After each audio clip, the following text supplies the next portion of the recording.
நாடாளுமன்ற உறுப்பினர்களுக்கு வழங்கப்படும் தொகுதி நிதியை எப்படி செலவு செய்ய வேண்டும் என்பதை மத்திய அரசே முடிவு செய்வதாக மார்க்சிஸ்ட் கம்யூனிஸ்ட் கட்சி மாநிலங்களவை உறுப்பினர் டி.கே. ரங்கராஜன் குற்றம் சாட்டியுள்ளார். ஒரு பக்கம் பள்ளிக்கூடங்களுக்கு இருக்கக்கூடிய டாய்லெட்டுக்கு பணம் கொடுக்க சொல்கிறாங்க. எந்தெந்த பள்ளிக்கூடத்தில் டாய்லெட் இல்லையோ அது கொடுக்குறாங்க. இன்னொரு பக்கம் ஒரு கிராமத்தை தத்தெடுன்னு சொல்கிறாங்க.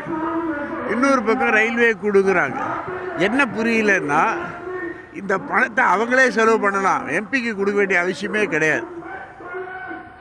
மக்களுடைய வரி பணம் தான் எம்பி கிட்ட கொடுக்குறாங்க.